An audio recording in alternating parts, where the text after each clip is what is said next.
Hello student, आज की हमारी ऑनलाइन क्लास का टॉपिक है एंडोक्रिनोलॉजी।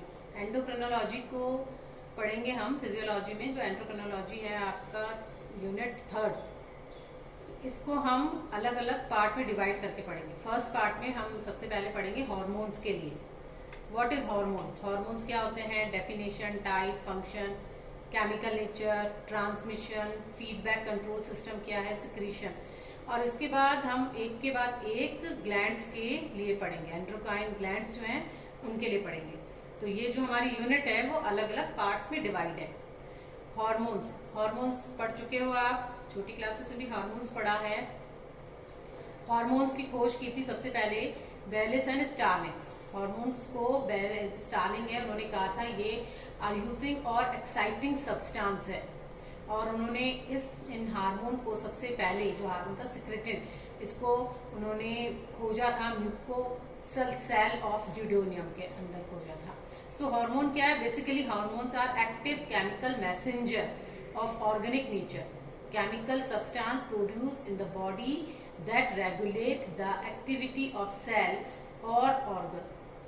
ये जो हार्मोन्स होते हैं ये हमारी बॉडी की ग्रोथ के लिए, संचालित करने के लिए, मेटाबॉलिज्म के लिए, केमिकल प्रोसेस करने के लिए, सेक्सुअल डेवलपमेंट के लिए और दूसरे कार्य के लिए बहुत ही इंपॉर्टेंट सब्सटेंस है। हार्मोन वर्ड सबसे पहले ग्रीक वर्ड से मिला है जिसका अर्थ होता है सेटिंग इन मोशन कहा गया है। ओके, केमिकल नेचर अगर हार्मोन्स का देखें तो हार्मोन्स जो होते हैं वो प्रोटीन डेरिवेटिव्स हैं, स्टीरॉइड्स भी हैं, एपिसेनॉइड्स भी हैं, ये माना जाता है। फंक्शन क्या है हार्मोन्स का? हार्मोन्स का मुख्य कार्य क्या है? Hormones help regulate extra cellular fluid metabolism, help regulate to biological clock, contraction of the cardiac and smooth muscle, glandular secretion, some immune function, growth and development and reproduction. Okay, ये सारे function हमारी body के, शरीर के संचालित करने में कार्य करते हैं हार्मोन्स, और हमारे एंडोक्राइन सिस्टम को मेंटेन करते हैं।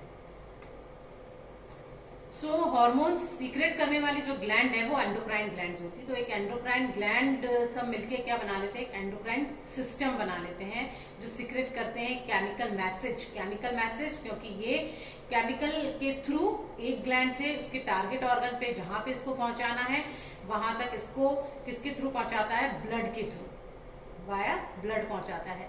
हार्मोन्स जो होते हैं वो ब्लड में ही रिलीज कर दिए जाते हैं। एंडोक्राइन ग्लैंड्स हम जब आगे पढ़ेंगे तो उसमें देखेंगे कि एंडोक्राइन ग्लैंड्स जो होती हैं उसमें कोई ट्यूब्स तो है नहीं, वो अपना सिक्रीशन ब्लड में डाल देती है और ब्लड के थ्रू जो टारगेट ऑर्गन है जहां तक ये हार्मोन्स जिन तक पहुंचाने वहां पहुंचा दिए जाते हैं। सो जो सिक्रेटिंग सेल्स होती हैं ये अपने हार्मोन रिलीज करती है टारगेट ऑर्गन पे, और उन टारगेट ऑर्गन पे रिसेप्टर्स हैं जो इन हार्मोन्स को रिसीव कर लेते हैं। ये ब्लड वेसल्स में हार्मोन रिलीज कर दिए गए थे और टारगेट सेल तक पहुंचा दिए गए हैं। Transmission, once hormones is secreted, gland that produce it through the blood stream to the cell designed to receive its message. These cells are called target cell. Target cell क्या होंगी? वे cell जो कि blood stream से इन hormones को ग्रहण कर रही हैं। Along the way to the target cell special protein bind to some of the hormone. These protein act as a carrier that control the amount of hormone that is available for the cell to use. Target cell have receptors present है that latch on to only specific hormone. हर एक प्रत्येक hormone के लिए target cell पे प्रत्येक receptor पाए जाते हैं। स्पेसिफिक रिसेप्टर, निश्चित हार्मोन के लिए निश्चित रिसेप्टर है जो इन हार्मोन को रिसीव कर लेते, जो हार्मोन से निकले हैं इनको रिसीव कर लेते हैं, फिक्स कर लेते हैं अपने में। When the hormone reaches the target cell, it locks onto the cell specific receptors, and these hormone receptors combination transmit chemical instruction to the inner working of the cell. जिस target cell पे पहुंचना है वहां पहुंच के और ये उस पर कार्य शुरू कर देते हैं। फीडबैक सिस्टम क्या है? फीडबैक कैसे कहेंगे इसको हम समझते हैं एक एग्जांपल से। When hormone level reach a certain normal amount, the endocrine help the body to keep that level of hormone in the blood. एक सामान्य रूप से सामान्य मात्रा में बनाए रखता है। जैसे पैराथायरॉयड हार्मोन, पैराथायरॉयड ग्लैंड से निकलने वाला जो हार्मोन है parathyroid hormone increase the level of calcium in the blood. Calcium release करता है found in the when the blood calcium level rise, अगर ब्लड में कैल्शियम लेवल का स्तर कैल्शियम का बढ़ जाएगा तो parathyroid hormone sense the change and reduce their secretion of parathyroid hormone. This turn off process is called negative feedback. अगर बहुत ज्यादा स्तर बढ़ने पर इसका कार्य वहां पे अब नहीं है तो ये इसको बनने से रोक देगी, जो ग्लैंड्स हैं वो उसको रिलीज होने से रोक देती है। ये कहलाता है negative feedback. It's a feedback system, और जहां जरूरत है, आवश्यकता है, वो रिलीज करती है, वो हो जाता है पॉजिटिव फीडबैक सिस्टम। ना circulating and local hormone. Circulating hormones क्या है? सर्कुलेटिंग हार्मोन्स हो रहे हैं एक डिस्टिंक्ट टारगेट सेल के ऊपर जाकर वो अपना कार्य करते हैं। एंडोक्राइन ग्लैंड ने हार्मोन रिलीज किए ब्लड स्ट्रीम के थ्रू एंड वो अपने टारगेट सेल पे जो रिसेप्टर्स हैं उन पे जाके जुड़ जाएंगे और कार्य शुरू कर देंगे।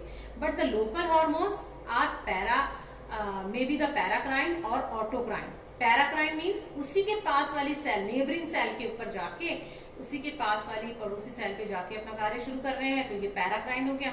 ऑटोक्राइन अगर स्वयं के अंदर सेल ने रिलीज किए हार्मोन और उसी सेल में जाके रिसीव भी कर लिए हैं। ओके, तो this system, this type is the autocrine of the hormone.